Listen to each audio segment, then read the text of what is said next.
Hello guys, welcome to my at cook channel. আজকে আমি ইফতারের স্পেশাল কাবাব রেসিপি বানিয়েছি। এই রেসিপিটা বাড়িতে একবার হলেও বানাবেন। চলুন দেখে নেওয়া যাক। সর্বপ্রথম এখানে আমি নিয়ে নিয়েছি বিফ আমি এখানে শুধু বোনলেস নিয়েছি। সুন্দরভাবে আমি ছোট ছোট করে কেটে নিয়েছি যাতে আমি ভালোভাবে কিমা বানিয়ে নিতে পারি। চলুন এবার বিফটাকে আমি কিমা বানিয়ে ফেলবো। দেখুন এখানে আমি মিক্সচার মেশিনের সাহায্যে এভাবে করে কিমা বানিয়ে ফেলেছি। চাইলে আপনারা যে কোনো পদ্ধতিতে কিমা বানিয়ে ফেলতে পারেন। এবার এই কিমার মধ্যে চলুন মশলা দিয়ে দেব। মশলাটা বানিয়ে নেওয়া যাক। যেই জারের মধ্যে আমি বিফটাকে কিমা করেছি সেই জারের মধ্যে এখানে আমি 3 টেবিল চামচ মুসুর ডাল পরিষ্কার করে ধোয়া দিয়ে দিলাম। দিয়ে দিচ্ছি এখানে 3 থেকে 4টে কাঁচা লঙ্কা আর একটা বড় সাইজের কুচিয়ে নেওয়া পেঁয়াজ। চাইলে আপনারা পেঁয়াজটাকে স্কোয়ার শেপেও কেটে দিতে পারেন। আর এখানে আমি অল্প পরিমাণে একটু ধনেপাতা অ্যাড করেছি। এবার ঢাকা দিয়ে সুন্দরভাবে একটা ফাইন পেস্ট বানিয়ে ফেলবো। দেখুন এখানে আমি সুন্দরভাবে পেস্ট বানিয়ে ফেলেছি। ডালটা একটু গোটা গোটা রয়েছে কারণ কিমার মধ্যে খেতে ভালো লাগে।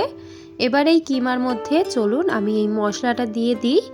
ভালোভাবে আমি পেঁয়াজ, ডাল এবং কাঁচা লঙ্কার পেস্টটা দিয়ে দিচ্ছি এই কিমার উপর। সমস্তটা আমি দিয়ে দিলাম। এবার কয়েকটি আমি এখানে শুকনো মশলা দিয়ে দেব। দিয়ে দিচ্ছি এখানে 1 চা চামচ হলুদ গুঁড়ো। হলুদ গুঁড়োটা আপনারা আপনাদের অনুযায়ী দেবেন। দিয়ে দিচ্ছি ঝাল লঙ্কার গুঁড়ো 1/2 চা চামচ কারণ এখানে আমি কাঁচা লঙ্কা ব্যবহার করেছি। আর জিরে গুঁড়ো দিয়ে দিচ্ছি 1 চা চামচ পরিমাণে।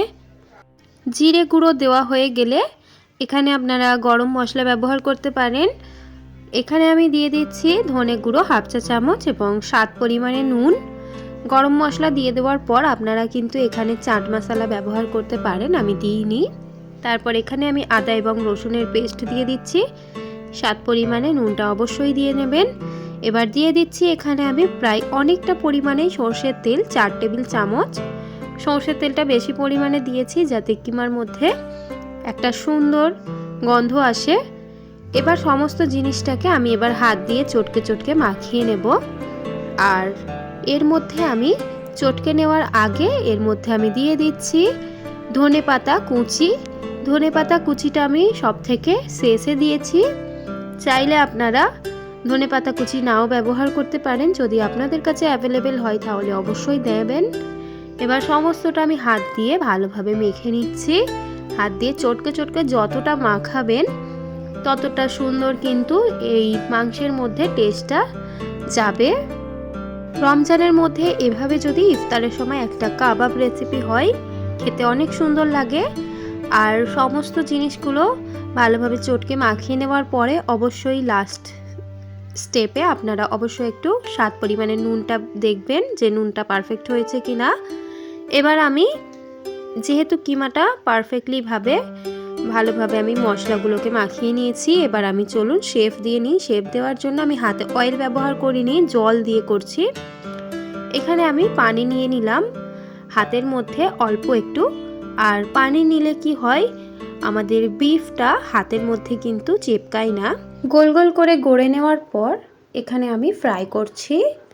ফ্রাই করে নেওয়ার জন্য কড়াইতে দিয়ে দিলাম পরিমাণ মতো সর্ষের তেল। সর্ষের তেলটা বেশি পরিমাণে দিয়েছি একটা করে। এবার আমরা গড়ে নেওয়া কাবাবগুলো তেলের মধ্যে একটা একটা করে ছেড়ে দিচ্ছি। আমি এখানে 6 পিস ভেজেছি একসঙ্গে।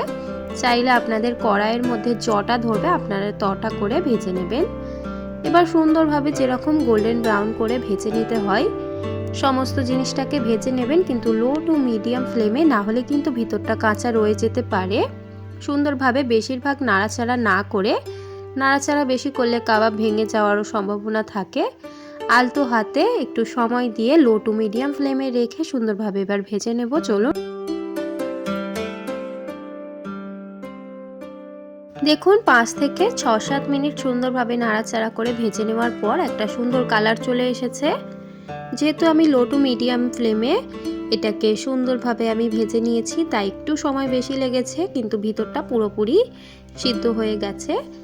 দেখুন সুন্দরভাবে কাবাবটা রেডি। এভাবে করে ইফতারের সময় রমজান মাসে অবশ্যই বাড়িতে একবার হলেও বানিয়ে ফেলবেন। আজকের এই ভিডিওটা খুবই সহজ অ্যান্ড সিম্পল একটা ভিডিও, যেটা আমি আপনাদের সঙ্গে শেয়ার করতে চেয়েছি। আর এভাবে করে অবশ্যই বাড়িতে একবার বানান। আজকের এই ভিডিওটা যদি আপনাদের পছন্দ মনে হয় তাহলে অবশ্যই লাইক, শেয়ার অ্যান্ড সাবস্ক্রাইব করে দেবেন। আমার চ্যানেলে আপনারা নতুন হয়ে থাকলে অবশ্যই চ্যানেলটিকে সাবস্ক্রাইব করে আমার পাশে থাকবেন।